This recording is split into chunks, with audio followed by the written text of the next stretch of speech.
Sud Radio, les vraies voix qui font bouger la France, 19h-20h, les vraies voix de l'emploi, Jérôme Laverny. Nous sommes désormais toujours au salon à la Porte de la Villette, au salon des transitions professionnelles, en compagnie de Stéphane Masse, directeur de transition professionnelle Île-de-France. Bonsoir Stéphane Masse. Bonsoir, à merci vous tous. Merci d'être avec nous. Bonsoir aux auditeurs aussi de Sud Radio. Je crois qu'ils sont de plus en plus nombreux. Absolument. Ils sont 7. Je suis bien informé. 7 millions, vous voulez dire. 7 de plus qu'il y a une seconde. Alors, on parle transition professionnelle avec vous. Alors, déjà, pour qu'on comprenne bien ce que ça veut dire, vous allez nous expliquer, si vous voulez bien, comment y accéder. Parce que c'est toujours le problème, finalement. Déjà, qui nous sommes, peut-être, oui, avant d'y accéder. Absolument. Alors, Transition Pro, Transition Pro Île-de-France, ce n'est qu'une composante du réseau des Transitions Pro.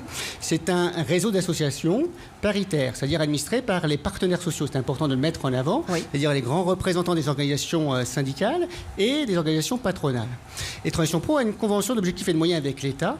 Et son rôle essentiel, c'est d'accompagner les reconversions dans le paysage, je dirais, économique, avec une présence de proximité. On reparlera de la proximité sur le territoire. Sur le territoire, je pense que c'est un élément essentiel du succès de la reconversion. Et chaque année, on va dire que nous avons entre 500 et 600 millions d'euros pour accompagner ces reconversions. En Île-de-France, à peu près 150 millions d'euros.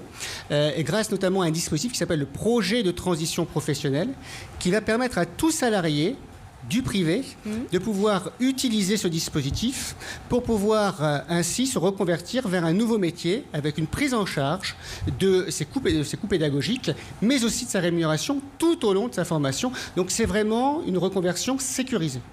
Alors, les transitions professionnelles, aujourd'hui, fin 2022, elles s'opèrent comment ? Par choix ou contraintes et forcées, ou les deux, mon colonel ? Eh bien, les deux, mon colonel, ou les deux, mon capitaine, selon... le nombre de galons. Le nombre de galons, vous avez bien raison, quoi. C'est les deux choses à la fois. Tout d'abord, vous avez très bien dit, vous avez, on peut le dire, des reconversions quelque peu aussi subies, qui sont liées aux grandes mutations qui ont été évoquées, écologiques, on en parlera, numériques, des mutations aussi économiques, sociales, et qui amènent des salariés à anticiper ces disparitions d'emplois potentiels et cette création d'emplois. Je vais vous donner un exemple.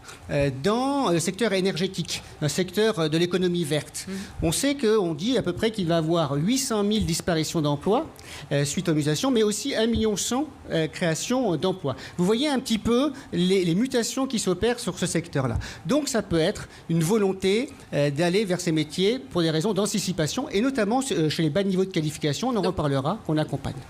Donc on parle des mêmes personnes qui sortent de secteurs en déclin pour aller vers des secteurs porteurs, c'est ça ? Totalement. Et notre rôle, il est bien celui-ci. Il est d'accompagner ces mutations et d'aider, d'accompagner, de sécuriser les parcours de ces salariés. Et puis... Allez-y. Et puis, vous avez aussi, ce que j'appellerais, moi, des reconversions, on va dire, plus souhaitées, voulues. Alors, je vais vous donner quelques exemples. Exemple typique, vous avez ces reconversions par rapport à une quête de sens essentielle. On le retrouve notamment dans la population des cadres, et on va vers des métiers, par exemple, liés à l'artisanat. C'est assez intéressant de voir ces mutations-là. On adore, nous, l'artisanat. C'est pas du déclassement. C'est vraiment une volonté de ces salariés d'aller vers du sens, vers une expérience plus satisfaisante. Vous avez aussi la notion d'ennui dans son travail, ça existe. Vous avez le burn-out. Répétitif. Le burn-out par rapport au burn-out. Oui. Ça veut dire des personnes qui s'ennuient. J'allais utiliser un terme beaucoup plus trivial et qui se disent... Qui s'enquiquinent, voilà. On peut faire mieux. Et qui se disent, oui, tout à fait, je prends ça. Et qui se disent, moi, je veux changer, je veux être mon propre patron. C'est aussi intéressant de voir le développement de l'autonomie, de dire, écoutez, moi, je veux être mon propre patron. Et on le voit d'ailleurs dans des projets tels que ce que nous accompagnons, c'est le projet démissionnaire, le dispositif démissionnaire, qui permet à tout salarié de pouvoir quitter son emploi, démissionner, pour aller vers notamment la création d'entreprises. Et on le retrouve, c'est à 70% ce dispositif est mobilisé pour la création d'entreprises. Donc ça, c'est aussi, on va dire, un autre phénomène qu'on retrouve. Vous voyez, les phénomènes, il y a l'usure aussi au travail. Il ne faut pas l'oublier, on parle de la seniorité. On voit aussi que chez les plus de 45 ans qui utilisent le projet de transition professionnelle, ça pèse, les plus de 45 ans, ça pèse aujourd'hui 25% des projets qui sont mobilisés. Ah oui, c'est énorme. Oui. C'est beaucoup. La ministre disait... on va changer 5 fois de job dans sa vie. Je crois qu'il y avait Pôle emploi qui a fait une autre étude, on parle même de 10 à 15 fois chez la nouvelle génération. Et on voit d'ailleurs que ça arrive de plus en plus tôt. Mais est-ce que ça veut dire que c'est dans la même filière ou alors on peut carrément changer de filière? On peut totalement le changer de filière. L'intérêt qui est le nôtre, c'est que nous sommes, on dit, interprofessionnels, interbranches, intersecteurs. Et on voit bien qu'il y a aussi des changements qui s'opèrent, qui sont des changements transversaux. Je vais vous donner un exemple. Le métier d'hôte de caisse, qui a tendance à disparaître. Vous faites comme moi vos courses. Par les caisses automatiques. Vous faites comme moi vos courses, et plus particulièrement à Paris, en région parisienne, on le voit quand même très fortement. Et vous avez un autre secteur qui recrute aussi très fortement, qui est celui des aides-soignants, le secteur sanitaire et social. Mais là, vous voyez, par exemple, des mobilités extrêmement intéressantes, parce qu'on a des métiers qui, sur certaines compétences, se ressemblent. Et la mobilité, l'ère de mobilité est ainsi facilitée. Et on l'a vu avec un dispositif qui s'appelle Transco, on en parlera, qui permet à des entreprises d'anticiper les mutations, et d'opérer cet accompagnement des salariés d'un secteur vers un autre. Jérôme Laverny. Vous faites sans doute référence à Monoprix Corian, mais effectivement, votre existence et votre action est hautement symbolique et très importante. D'abord, elle dit qu'aujourd'hui, le vrai parcours atypique, comme s'en excusent certains candidats, ce n'est pas d'avoir fait 15-20 métiers. Le vrai parcours atypique, c'est un candidat qui dirait, moi, ça fait 35 ans que je suis dans la même boîte. Il dit, il officialise qu'il y a la possibilité de le faire sans se retrouver dans cette situation difficile de rupture et de pouvoir anticiper. C'est très précieux que vous le fassiez, parce qu'on voit encore aujourd'hui des gens qui prennent l'initiative soit de démissionner ou d'attendre qu'il y ait un problème pour pouvoir engager cette transition professionnelle. Donc c'est formidable que vous puissiez les accompagner sur ce volet-là, surtout en disant sur les bas niveaux de qualification, au moins ça n'est plus l'apanage aujourd'hui de la population cadre. Oui, non, mais je partage totalement votre point de vue. Vous savez comme moi que les bas niveaux de qualification sont les plus touchés par les risques de chômage. C'est 3 fois plus de chômage potentiel que sur les niveaux de qualification supérieurs. C'est 15%, 5% pour les hauts niveaux de qualification. Mais c'est aussi, lorsqu'on a un diplôme, il faut quand même le remettre au cœur de notre système, ou une certification, un meilleur emploi. Ça veut dire, quand vous regardez un petit peu de plus près, en intérim, vous avez 50% de bas niveau de qualification.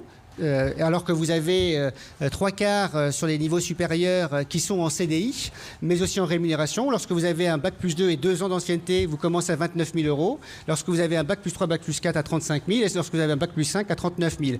Et puis les postes à responsabilité, vous avez 4% des bas niveaux de qualification qui accèdent à des postes à responsabilité. Alors, lorsque vous mettez tout cela bout à bout, le diplôme reste aussi, je pense, un sésame intéressant dans le cadre de la mobilité professionnelle et l'employabilité. Rappelons aussi que vous financez des projets professionnels. Ça, c'est important de le dire pour tous ceux qui veulent s'engager dans l'entrepreneuriat. À quelle hauteur, comment ça se passe en fait? Alors, nous, en effet, finançons les projets de transition professionnelle à hauteur de la rémunération du salarié tout au long de sa formation et des frais pédagogiques. Aujourd'hui, une prise en charge moyenne, c'est 34 000 euros en Ile-de-France. C'est pas neutre, vous voyez, dans l'accompagnement. Oui. Ah oui, c'est bien. C'est plutôt un dispositif très intéressant, qui est relativement spécifique, mais qui se limite aujourd'hui en Ile-de-France à 5 000 personnes que nous pouvons accompagner, parce qu'on a aussi un budget contraint. Mais on va chercher des cofinancements, c'est intéressant aussi, pour avoir des effets leviers. Je pense au FSE, je pense auprès des entreprises ou des branches. Et puis nous travaillons aussi sur des logiques de parcours. Moi, je veux juste vous faire un petit focus sur la validation des acquis de l'expérience. Vraiment que je pousse très fortement. Il y a une réforme qui vient d'avoir lieu sur la VAE, qui était auparavant utile. Alors, validation des acquis de l'expérience permet à des personnes qui ont de l'expérience de les faire valider par un diplôme ou une certification. C'était un peu compliqué quand même auparavant. Et la ministre le disait très bien. Et cette réforme qui est engagée est en train de bousculer, je trouve, les lignes et de simplifier énormément et d'ouvrir à d'autres publics. Et là, on a quelque chose d'hyper intéressant. L'ouverture notamment à des publics, par exemple, aux proches aidants, pour faire reconnaître leurs compétences. Et par rapport aux besoins dans le sanitaire et social, on a quelque chose qui est en train de se passer. Et une grande simplification pour aller plus vite et plus facilement vers une reconnaissance. Et là, il y a des logiques de parcours qui sont très intéressants à mettre en œuvre. Il nous reste à peine une minute, je crois que vous vouliez parler de Transco.